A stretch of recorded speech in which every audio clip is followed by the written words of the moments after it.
दीपक आणि माझ्या लग्नाला 5 वर्ष झाली होती, पण आम्हाला अजून मूल झाले नव्हते. दीपकने माझ्यावर विश्वास ठेवला होता. मी वांज आहे, मी दीपकशी खोटे बोलले की लेडी डॉक्टरांनी सांगितले होते की आम्हाला लवकरच मूल होईल आणि आपले स्वप्न लवकरच पूर्ण होईल. पण दीपकने पण माझ्यावर विश्वास ठेवला होता. पण आता मी खोटं बोलू शकत नव्हते. मला वाटले की मी माझ्या पतीला संपूर्ण सत्य सांगावे. आता मला त्याला आणखी फसवायचे नव्हते. मी माझ्या नवऱ्याला खरे सांगण्यापूर्वी एकदा आईला फोन केला आणि विचारले, आता मी काय करू? आई म्हणू लागली, तू असं कर की तुझ्या नवऱ्याचं तू दुसरं लग्न लावून दे. असे केल्याने तुझा नवरा तुझ्या उपकाराने दाबला जाईल आणि तो तुला कधीही सोडून जाण्याचा विचारही करणार नाही. आईचे बोलणे ऐकून मला खूप राग आला. मलाही वाईट वाटले आणि मला वाटले की माझी आई माझ्या विरोधात बोलत आहे. नवऱ्याचं दुसरं लग्न करून माझे आयुष्य बर्बाद होईल. मी रागाने म्हणाले, आई, मला तुझ्याकडून ही अपेक्षा नव्हती. एवढे बोलून मी रागाने फोन बंद केला होता. संध्याकाळी जेव्हा दीपक घरी परतला, तो आल्यावर मला पाहून म्हणाला, काय लिहिले आहे रुपाली? खोलीत एवढा अंधार का ठेवला आहेस? मी म्हणाले, माझ्या नशिबात अंधारच लिहिला आहे. त्या अंधाराचे काय करू? मी उद्ध्वस्त झाले आहे. दीपक म्हणाला, वेडी झाली आहेस का?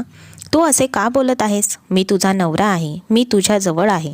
आपल्याकडे देवाने दिलेले सर्व काही आहे. मग तू इथे बसून काय करत आहेस? मी दीपकला सर्व सांगितले.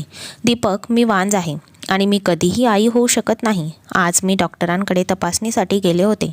त्यांनी सांगितले की तू वांज आहेस आणि आता तू आयुष्यभर कधीही मुलाला जन्म देऊ शकत नाही. माझे बोलणे ऐकून दीपकच्या चेहऱ्यावर क्षणभर उदास भाव उमटले, पण लगेच त्याने माझा हात धरला आणि म्हणाला, हरकत नाही रुपाली, माझ्यासाठी तू पुरेशी आहेस. तुझ्याशिवाय मला कशाचीही गरज नाही. दीपकने मला धीर दिल्यावर माझा मूड सुधारला होता. पण एके दिवशी माझ्या सासूबाईंनाही हे कळले की मी वांज आहे. मग त्यांचा मूड खराब झाला. एके दिवशी आमच्या घरी आमची शेजारीण आली होती. माझ्या सासूबाई तिला सांगू लागल्या, तू माझ्या मुलासाठी एक छान मुलगी शोध, कारण मला माझ्या मुलाचे दुसरं लग्न लावून द्यायचे आहे. त्याने शेजारीण म्हणाली, तुमच्या पहिल्या सोनेचे काय झाले? माझ्या सासूबाई म्हणाल्या की मला माझ्या मुलाचं दुसरं लग्न करायचं आहे. ती बिचारी तर वांज आहे. आता आपला वंश वाढवायचा आहे. हे सर्व ऐकून मी थरथर कापू लागले. दीपक घरी आल्यावर मी रडू लागले आणि त्याला सर्व हकीकत सांगितली. दीपकने माझा हात धरून मला खोली बाहेर काढले आणि मला त्याच्या आईजवळ उभे केले आणि म्हणाला, आई, रुपालीशिवाय मी कोणत्याही दुसऱ्या मुलीचा विचार स्वप्नातही करू शकत नाही आणि तू माझ्या दुसऱ्या लग्नाचा विचार करत आहेस. मी दुसरं लग्न कधीही करणार नाही. मी याबद्दल विचारही करू शकत नाही आणि मी माझ्या पत्नीवर खूपच प्रेम करतो. तर आज नंतर तू माझ्याशी दुसऱ्या लग्नाबद्दल कधीही चर्चा करणार नाहीस. माझ्या सासूबाई रागाने मान हलवत म्हणाल्या, आजपर्यंत आपल्या वांज बायकोचा एवढा अभिमान असलेला माणूस मी पहिल्यांदाच पाहिला आहे. तर दीपकचे बोलणे ऐकून माझी हिंमत वाढली होती. मला इतका प्रेम करणारा नवरा मिळाला याचा मला खूप आनंद झाला होता. मी मनातल्या मनात देवाचे आभार मानले की दीपकचे प्रेम असेच माझ्यावर ठेव देवा. रात्र झाली तेव्हा दीपकसाठी चहा करायचा विचार केला. मी चहा करायला स्वयंपाकघरात आले तेव्हा सासूबाईंच्या खोलीतून आवाज आला. माझं नाव ऐकून मला धक्काच बसला. माझ्या लक्षात आल्यावर ती तिच्या मुलीला फोनवर सांगत होती, काळजी करू नकोस, मी रुपालीला घटस्फोट द्यायलाच लावेल त्याला. मी नक्कीच दीपकचे दुसरे लग्न करेन. असे कर, तू त्याच्यासाठी चांगली मुलगी शोधायला लाग. या गोष्टी ऐकून माझ्या डोक्यावर आभाळच कोसळले. मी रूममध्ये आले. आता माझ्या मनात फक्त माझ्या आईचा विचार आला. पण तिने मागच्या वेळी दिलेला सल्ला मला आवडला नाही. तोही माझ्या सासूबाईंसारखा, माझ्या नवऱ्याचे दुसरं लग्न करण्याचा. मला ते होऊ द्यायचे नव्हते. इच्छा नसतानाही मी आईला फोन केला आणि लागले. आई म्हणाली, रुपाली बेटा, तू कुठे गायब झालीस? तुला माझ्याशी बोलायचे नाही? हे ऐकून मला आश्चर्य वाटले. माझी आई माझ्यासाठी तळमळत असेल हे मला माहीतच नव्हते. मी म्हणू लागले, आई, माझे आयुष्य पूर्वी खूप आनंदी होते, पण जेव्हापासून मला हे कळले की मी वांज आहे तेव्हापासून माझ्या डोक्यावर तलवार लटकत राहते. माझ्या सासूबाई तिच्या मुलासाठी मुलगी शोधण्यास तिच्या नातेवाईकांना सांगते आहे. म्हणून कधीकधी ती आपल्या मुलाला सांगते की यावेळी तिची सून तिला आवडेल ती आणणार आहे. ती तर तिच्या मुलीलाही सांगते की तुझ्या भावासाठी एक सुंदर मुलगी शोध. मम्मी, दीपक खूप चांगला आहे. तो एक चांगला माणूस आहे आणि माझ्यासाठी त्याच्या आईशी भांडला, पण शेवटी तो माणूस आहे. किती दिवस तो मला त्याच्या हृदयाची राणी म्हणून ठेवणार आहे. एक ना एक दिवस त्याला कळेल की त्याच्या आयुष्यात एक मूल व्हायला हवं आणि त्याने पुन्हा लग्न करावं. आई म्हणू लागली, मला कळत आहे की तुला यावेळी कोणत्या परिस्थितीतून जात आहेस, म्हणून मी तुला त्या दिवशी याबद्दल सांगितले होते. तूच दीपकचे दुसरं लग्न करून दे. तो त्याची करोडोची संपत्ती तशीच सोडणार नाही. त्याला वारस हवा असेल हे उघड आहे. आज नाही तर उद्या तो नक्कीच दुसऱ्या लग्नाचा विचार करेल. जर तुझ्या पतीने त्याच्या पसंतीच्या मुलीशी लग्न केले तर तुझे काय होईल याची कल्पना कर. जर तू माझ्यावर विश्वास ठेवला तर तू एका गरीब कुटुंबातील मुलीशी तुझ्या नवऱ्याचे लग्न लावून दे. ती तुझ्या अधीन राहीन आणि तुझी ऋणीही राहीन आणि तुझी जागा मिळवण्यासाठी कधीही प्रयत्न करणार नाही. जर तिने मुलाला जन्म दिला तर तू देखील समान आई म्हणण्याचा हक्क मिळवशील. आईचे बोलणे ऐकून मला वाटले की ती अगदी बरोबर आहे. मी म्हणाले, आई, तुझ्या नजरेत अशी मुलगी असेल तर कृपया करून मला सांग. मला वाटले होते की दीपकचे दुसरे लग्न केल्याशिवाय मला या घरात टिकून राहणे शक्य नाही. हा विचार माझ्या अंतःकरणात एखाद्या कयामतसारखा फिरत होता की मी माझ्या पतीचे दुसरे लग्न करायला तयार झाले होते. पण ती माझी मजबुरी होती आणि मला दीपकवर विश्वास होता की त्याचे माझ्यावर असलेले प्रेम कधीही कमी होणार नाही. आणि म्हणूनच मी माझ्या घरच्यांकडून गुपचूप दीपकसाठी मुलगी शोधू लागले. मी आमच्या गावातील चौधरी आणि सरपंचाची एकुलती एक मुलगी होते. माझे आई वडील आणि भाऊ माझ्यावर खूप प्रेम करत होते. त्यांचा माझ्यावर खूप जीव होता. मी खूप सुंदर होते. पण मला एकच गोष्ट सहन होत नव्हती आणि ती म्हणजे माझे नाते माझ्या लहानपणीच माझ्या पालकांनी निश्चित केले होते. आणि मी ज्या मुलाच्या नात्यात आहे त्याचं नाव मनोज होते. पण तो मला कधीही आवडला नाही, कारण त्याने आजपर्यंत शाळेचे तोंडही पाहिलं नव्हतं आणि तो एक खूप विचित्र व्यक्ती होता. माझ्या भावांनाही शिक्षण मिळाले नव्हते, पण तरीही ते चांगले वागले होते. त्यांना कसे वागावे हे माहीत होते. माझ्या आईवडिलांनी त्यांच्यावर चांगले संस्कार केले होते. त्याने माझ्या भावांना खूप चांगले वाढवले. पण मनोजला बरे वाईटचे शिष्टाचारही शिकवले गेले नव्हते. गावात उनाडक्या करणे, गावातील प्रत्येक मुलीशी त्याचे अफेअर होते. त्याच्या या कृत्यामुळे मी त्याचा खूप तिरस्कार करायचे. असे असूनही त्याने माझ्यावर प्रेम असण्याचा दावा केला होता. तो मला रुपालीऐवजी राधा म्हणायचा. तो मला म्हणायचा की राधा, मी तुझ्याशिवाय मरेन. आणि मी मनोजला सांगायचे की गावातील सर्व मुली तुझ्यासाठी आहेत, मग तू माझ्या मागे का आहेस? मग तो म्हणायचा की कृष्ण फक्त राधाचा आहे, बाकी सर्व गोपे आहेत.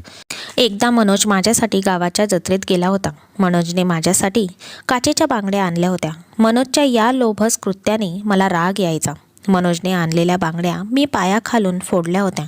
माझ्या त्या कृत्यामुळे मनोजच्या डोळ्यात अश्रू आले होते. त्याच्या डोळ्यात अश्रू पाहून मला माझी चूक कळली होती. पण दुसऱ्याच दिवशी मी स्वतःच्या डोळ्यांनी पाहिले होते की तो एका मुलीसोबत फिरत होता आणि मग त्याच्याबद्दल मनात जी थोडीफार सहानुभूती निर्माण झाली होती तीही नाहीशी झाली होती. मी आई पप्पांशी बोलायची तर ते म्हणायचे की काही हरकत नाही, मनोज अजून लहान आहे. पण काही दिवसानंतर मला दीपक भेटला. तो माझ्या कॉलेजमध्ये होता. त्याला पाहताच मी त्याच्या प्रेमात पडले होते आणि त्याच्याकडे पाहून असेच वाटायचे की तोही माझ्या प्रेमात आहे. मग आमच्यात ओळख झाली आणि मैत्री, आणि त्याच मैत्रीचे रूपांतर प्रेमात झाले. पण माझे आई बाबा या नात्याला कधीही मान्य करणार नाहीत हे मला माहीत होते. म्हणून मी एक दिवस दीपकला सांगितले की माझे लग्न माझ्या लहानपणीच ठरवले आहे. मनोजचं नाव ऐकून दीपक म्हणाला, तू त्याच्याशी कसं लग्न करू शकतेस? तो तर अशिक्षित व वाया गेलेला मुलगा आहे. त्याच्यासोबत तू तुझं आयुष्य कसं घालवशील? दीपक असं म्हणाला तेव्हा मला खूप वाईट वाटले होते. पण त्यावर तो म्हणाला, तू चिंता करू नकोस, मी आहे ना. मी खरं प्रेम केले आहे तुझ्यावर. मी आजच माझ्या आईला फोन करून तुझ्या वडिलांना भेटण्यासाठी बोलावतो. मग एक आठवड्यानंतर त्याची बहीण आणि आई गावी आले. त्यांनी माझे नाते माझ्या वडिलांकडून मागितले होते, पण माझ्या वडिलांनी आधी नकार दिला होता. मी खूप अस्वस्थ झाले होते. मी सतत रडायचे. माझी वहिनी व माझी आई मला सांत्वना देण्याचा प्रयत्न करायच्या. एक दिवस मी माझ्या वडिलांशी बोलायचे ठरवले. वडिलांनी निर्णय घेतला.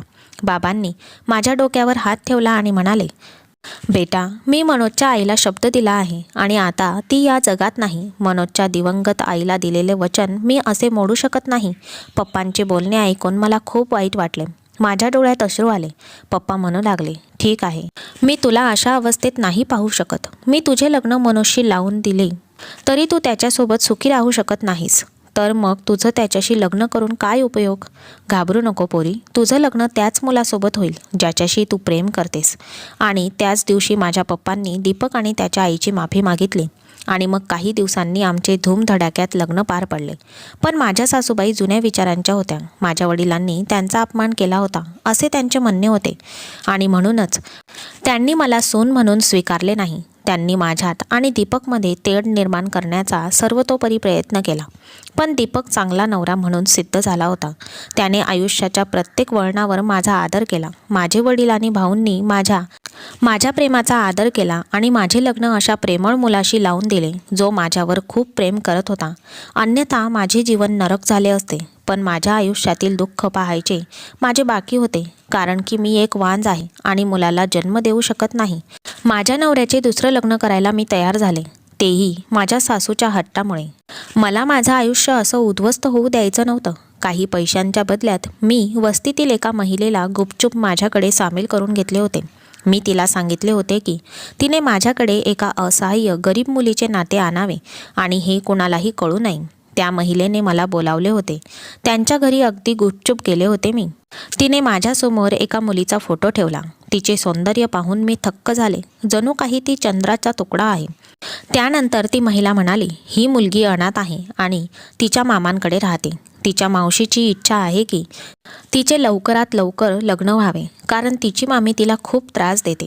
मी मुलीचा फोटो पाहिला आणि म्हणाले, आंटी, मी माझ्या नवऱ्याचे लग्न या मुलीशी कधीही करणार नाही. तिचे सौंदर्य पहा, माझा नवरा तिच्या प्रेमात नक्की वेडा होईल. ती बाई म्हणाली, बेटा, हे नातं खूप छान आहे. हे नातं हातातून सुटू देऊ नकोस. ती एक साधी मुलगी आहे. माझ्या नवऱ्याचं लग्न त्या मुलीशी लावून द्यायला मी नाखुश होते, पण नैना नावाच्या त्या मुलीचे नाते मी स्वीकारले. मी ते केले. जेव्हा मी त्या मुलीचा फोटो घेऊन घरी पोहोचले तेव्हा मी जे काही पाहिले ते पाहून मला स्वतःवर विश्वास बसत नव्हता. हे एक विचित्र दृश्य होते. माझे पती सोफ्यावर बसले होते, तर माझ्या सासूबाई आणि नणंद समोर बसल्या होत्या. माझी नणंद म्हणाली, भाऊ, तुला तुझं आयुष्य एका वांज मुलीसोबत का जगायचे आहे? आई आणि मी तुझ्यासाठी खूप चांगली मुलगी शोधली आहे. तू तिच्याशी लग्न कर. यावर दीपक म्हणाला, तुम्ही दोघे आता बस करा. माझ्या मर्जीने लग्न करून मी एवढा मोठा गुन्हा केला नाहीये की तुम्ही मला सतत टोमणे मारत आता. मी तुम्हाला सांगितले, रुपालीशिवाय मी कुणाचाही स्वीकार करणार नाही. ती माझी पत्नी आहे आणि मरेपर्यंत माझी पत्नीच राहीन. माझ्या सासू आणि नणंदच्या बोलण्याने माझे मन हेलावले असताना दीपकचे बोलणे ऐकून मला खूप धीर आला. मी त्याला काहीही न बोलता खोलीत गेले. काही वेळाने दीपकही माझ्या मागे आला. तो म्हणाला, तू आई आणि दीदीचे बोलणे मनाला लावून घेऊ नकोस. मी म्हणाले, दीपक, तू पुन्हा लग्न कर. माझ्या बोलण्यावर दीपकला आश्चर्य वाटले. तो म्हणाला, मी हे अजिबात करू शकत नाही. मी म्हणाले, मी तुला पुन्हा लग्न करण्याची परवानगी देत आहे, पण तू माझ्या पसंतीच्या मुलीशी लग्न करशील, आईच्या आवडीच्या मुलीसोबत नाही. दीपक म्हणाला, तुझ्याशिवाय मी कोणाचाही स्वीकार करू शकत नाही. मग ती तुझी निवड असो की आईची, काही फरक पडत नाही. मी म्हणाले, मला मूल हवे आहे. तुझे लग्न झाले तर आपल्या घरातही मूल येईल. माझ्या प्रेमाच्या आकांक्षेला दिलासा मिळेल. दीपकने नकार दिला आणि खोलीतून बाहेर पडला आणि मी तिथे रडत बसले. हे सत्य आहे की मला कधीही मूल होणार नव्हते. मी तर हे सर्व केवळ दीपक गमावण्याच्या भीतीपोटी करत होते. काही दिवस माझ्यात आणि दीपकमध्ये नाराजी होती, पण मी अश्रू ढाळत होते. मी दुसऱ्या लग्नासाठी सगळी तयारी केली होती, पण मी आनंदी नव्हते. मी नैनाला माझी चांगली मैत्रीण बनवले होते आणि ज्या दिवशी नैना माझी सवत झाली, माझ्या सासूबाई माझ्या घरी आल्या आणि त्यांनी खूप गोंधळ घातला. होय, त्याने दीपकशी खूप भांडणही केले होते. निदान माझ्या इच्छेनुसार त्याने दुसरे लग्न केले असते, असे सासूबाई म्हणत होत्या. सासूला असे जळताना पाहून मला हायसे वाटत होते, पण मी अंगाऱ्यावर अख्खी रात्र काढली. रात्रभर मी रडत राहिले. हा विचार माझ्या आत्म्याला टोचायला पुरेसा होता की ज्याच्यावर मी जीवापाड प्रेम केले, जो फक्त माझ्यावर प्रेम करत होता, आज तो दुसऱ्याजवळ पाहून माझे काळीज तुटत होते. आजवर मी त्याच्या कुशीत झोपले होते. आज तोच कुणाच्या तरी मिठीत झोपला असेल. मला क्षणभरही शांतता मिळत नव्हती. मी रात्रभर काम करण्यात घालवली होती. सकाळ झाली की मी पटकन माझ्या खोलीतून बाहेर पडले, कारण मला दीपकला भेटायचं होतं. दुसरा दिवस उजाडला. दुपारचे 12 वाजून गेले तरी तो खोलीतून बाहेर पडला नव्हता. मी माझ्या सवत नैना हिला विचारले असता ती म्हणाली, दीपक झोपला आहे. मी तिच्याकडे रोखून पाहत म्हणाले, तू त्याला उठवले नाहीस? तेव्हा नैना रडायला लागली आणि म्हणाली, दीपकने मला सांगितले आहे की त्याने हे लग्न फक्त तुझ्या आग्रहाखातर केलं आहे आणि आता मी कसा माझा हक्क त्याच्यावर सांगू? मी त्याच्यावर माझा हक्क दाखवला तर तो मला घटस्फोट देईन आणि घरातून हाकलून देईल. मी तुझी माफी मागते, पण मी असं करू शकत नाही. मी त्याला उठवण्याची हिंमत करू शकत नाही. जर त्याने मला घरातून हाकलून दिले तर मी कुठे जाणार? पुन्हा मामाच्या घरी जाण्याचा विचारही मी करू शकत नाही. नातं जुळवणाऱ्या मावशीने खरंच खूप असहाय्य मुलीला शोधून काढले होते. मला वाटले होते की माझ्याशी रागावला असेल आणि त्याचा मूड सुधारला की तो खोलीतून बाहेर पडेल, पण हा माझा गैरसमज होता. आज दीपकच्या लग्नाला 3 दिवस झाले होते, पण तो अजूनही खोलीच्या बाहेर आला नव्हता. आता विचित्र विचार मला त्रास देत होते. म्हणून एके दिवशी नैना कामात व्यस्त असताना मी तिच्या खोलीत गेले. ती निघून गेली होती. दीपक त्याच्या मोबाईलमध्ये व्यस्त होता. पावलांचा आवाज ऐकून तो म्हणाला, "माय डिअर नैना, आलीस तू?" हे शब्द ऐकून डोक्यावर हातोडी मारल्यासारखे वाटत होते. फक्त 3 दिवसात नैनाने दीपकला स्वतःचा बनवला होता. माझ्या डोळ्यातून अश्रू वाहू लागले होते. पण मन खूप तळमळत होते. मी माझ्या सासूबाईच्या खोलीकडे धावत सुटले होते. मग मला समजले की माझी नणंद पण आली आहे. माझी सासू तिच्या मुलीला म्हणत होती, "बघ, तुझी आई किती शहाणी आणि हुशार आहे. मी फक्त एक युक्ती वापरली आणि सापसुद्धा मेला आणि काठीही मुडली नाही." बिचारी रुपालीला पण हे सहन करावं लागलं. तिला हे माहीतच नाही की तिच्या नवऱ्याने जिच्याशी लग्न केले आहे ती माझ्या पसंतीची मुलगी आहे. नैनासारखी मुलगी घरात आल्यावर दीपक रुपालीला विसरेल हे मला चांगलंच ठाऊक होतं. हे सगळं ऐकून माझे कान फुटायला आले होते. म्हणजे कारस्थान माझ्या सासूने रचले होते. म्हणजे ती आंटी माझ्या सासूचीच बाई होती. हे सगळे शब्द नव्हते तर दगड माझ्या अंगावर वर्षाव करत होते. मी पटकन माझ्या नवऱ्याकडे गेले. मी दीपकच्या खोलीकडे निघाले होते. मला त्याच्या आई आणि बहिणीचे म्हणणे ऐकून घ्यायला सांगायचे होते. त्याने मला किती छळले आहे. दीपकच्या खोलीच्या दिशेने गेले तेव्हा तो नैनाला सांगत होता की मी खूप चुकीचे केले आहे.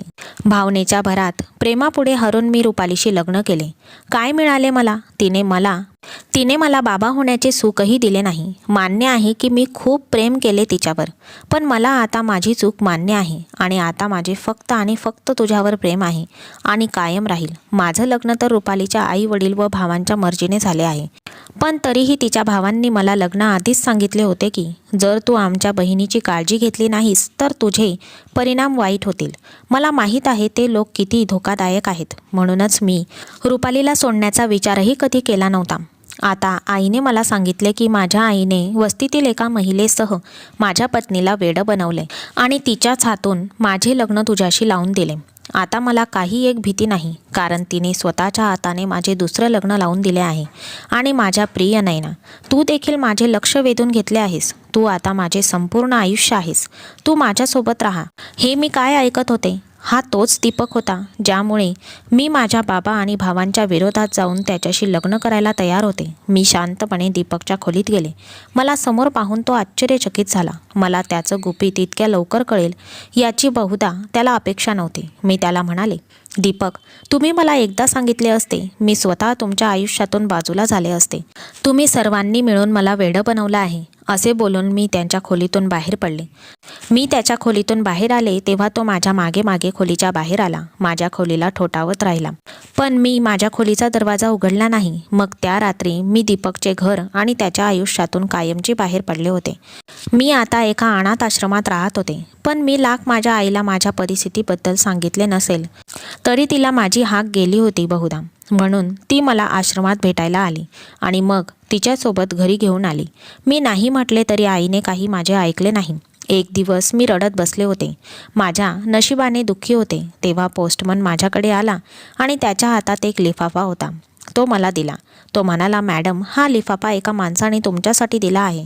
त्या लिफाफ्यावर नजर टाकताच माझा पहिला विचार दीपक मनात आला आणि या विचाराने माझ्या मनात प्रचंड द्वेष निर्माण झाला. आता मला दीपकच्या नावाचा तिरस्कार होऊ लागला.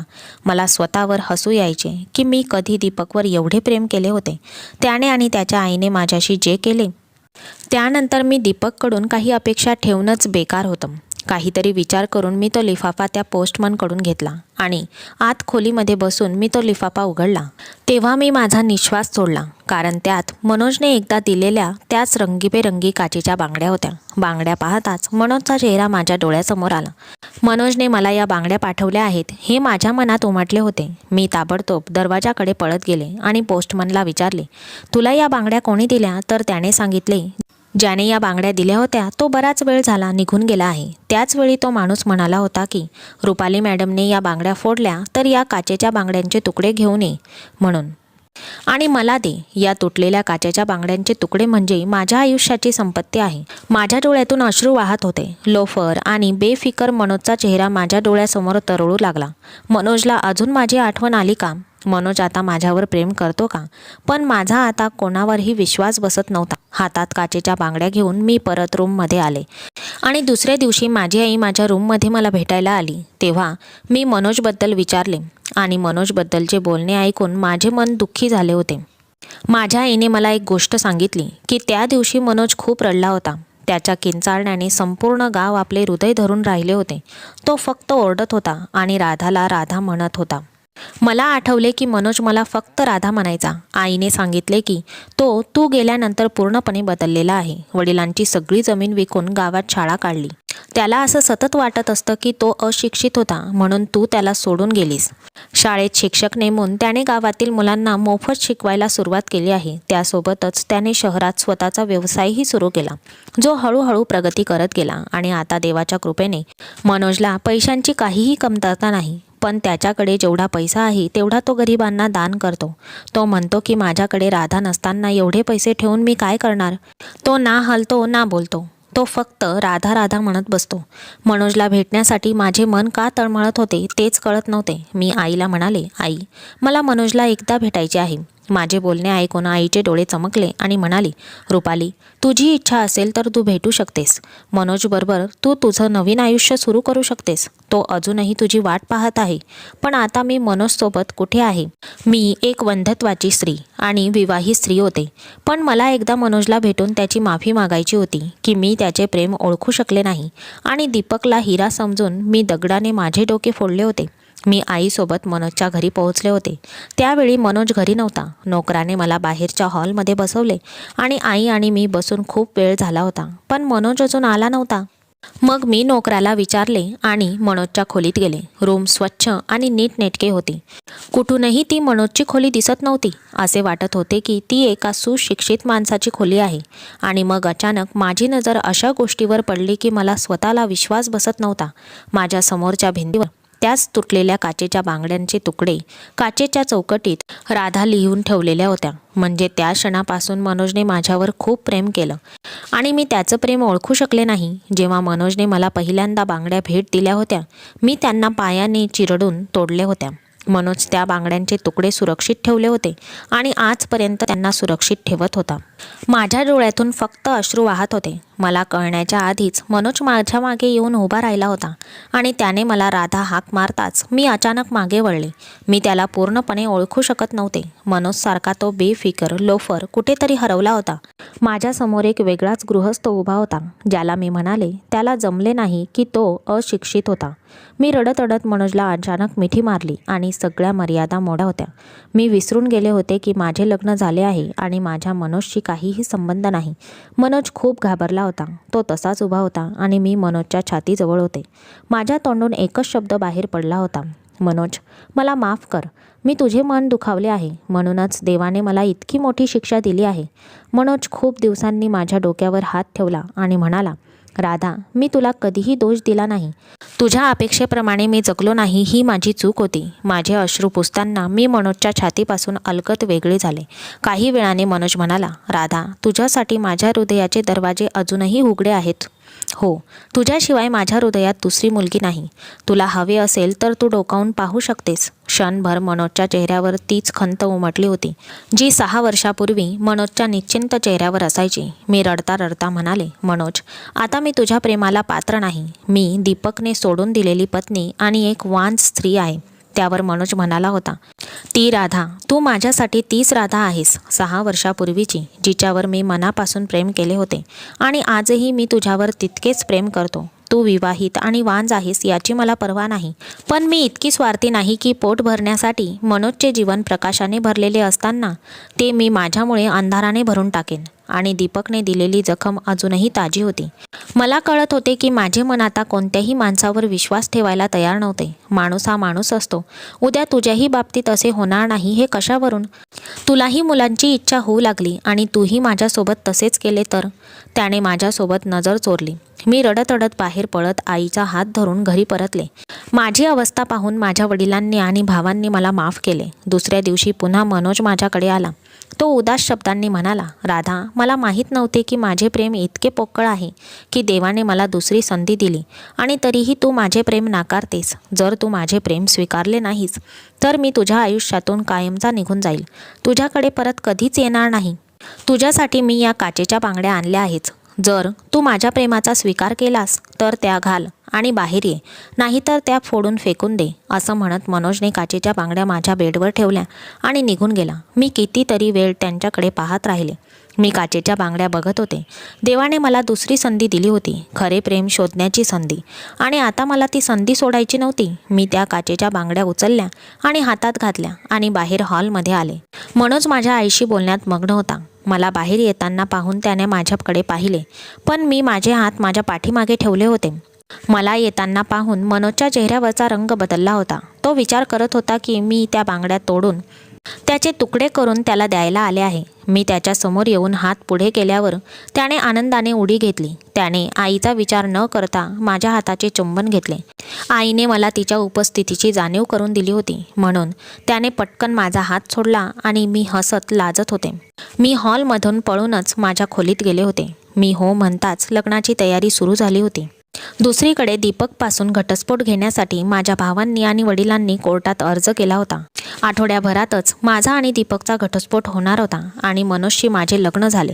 माझ्या आईवडिलांनी मोठ्या थाटामाटात माझे लग्न केले होते. लग्नाच्या बेडवर मी मनोजची वाट पाहत बसले होते. त्यावेळी माझ्या मनात दीपकची सावली नव्हती. मनोजच्या नावाने माझे हृदय धडधडत होते आणि मनोज खोलीत आल्यावर माझी आणखीनच धडधड वाढली आणि मनोजने मला आपल्या मिठीत घेतले. त्याने हळूच त्याचे तोंड माझ्या कानाजवळ नेले आणि मादक स्वरात म्हणाला, राधा, मी तुला सांगितले होते ना की राधा फक्त कृष्णाची आहे, बाकी सर्व गोपिया आहेत. म्हणून मी लाजत मनोजच्या छातीत डोके लपवले. मनोजच्या प्रेमामुळे मनोजसोबतच आयुष्य इतकं सुंदर होईल असे मला वाटले नव्हते. त्याच्या सावलीत 1 वर्ष उलटून गेला होता. मी मनोजला माझी आणि दीपकची संपूर्ण कहाणी सांगितली होती. मनोजने माझ्यावर उपचार सुरू केले होते आणि डॉक्टरांनी मला आशा दिली होती की उपचारानंतर मी आई होऊ शकते. आणि एक दिवस मी बाजारात गेले होते. खरेदी करताना दीपक मला भेटला, पण दीपकच्या चेहऱ्यावर चमक नव्हती. मला पाहताच तो माझ्या दिशेने आला. त्याने हात जोडून माझी माफी मागितली आणि म्हणाला, रुपाली, मी आणि माझ्या आईने तुझ्यासोबत जे केले त्यासाठी देवाने मला शिक्षा दिली आहे. आईला अर्धांग वायूचा झटका आला आणि ती पलंगावर पडली आहे. माझ्या आईला तिच्या नातवाला पाहायचे होते, पण जेव्हा लग्नाच्या 1 वर्षानंतरही नैना गरोदर झाली नाही, म्हणून नैना आणि मी आमच्या टेस्ट करून घेतल्या. पण माझा रिपोर्ट आला की मी कधीही बाप होऊ शकत नाही. आता नैना मला वांज असल्याबद्दल रात्रंदिवस टोमणे मारते. रुपाली, मला तुझे प्रेम खूप आठवते, पण आता मी काहीच करू शकत नाही. तू माझ्या आयुष्यातून गेली आहेस, पण मी आता फक्त एकच करू शकतो, ते म्हणजे मी तुझी माफी मागू शकतो. जर तू मला क्षमा केलीस तर कदाचित माझे पुढचे आयुष्य या समाधानाने तरी जाईल की तू मला क्षमाच्या पात्र समजलेस. माझ्या आयुष्यात आले थोडे तरी कमी होईल. मी मनोजचा हात घट्ट पकडला आणि मनोजकडे बघत मी दीपकला सांगितले, दीपक, तुझ्या कृत्याची शिक्षा देवाने तुला दिली आहे, तेव्हा मी तुला माफ केले आहे. मग तुला शिक्षा देणारी मी कोण आहे? आणि हे बोलून मी पुढे निघाले. तो असाच माझ्याकडे पाहत राहिला आणि मी मनोजचा हात धरून पुढे जात होते.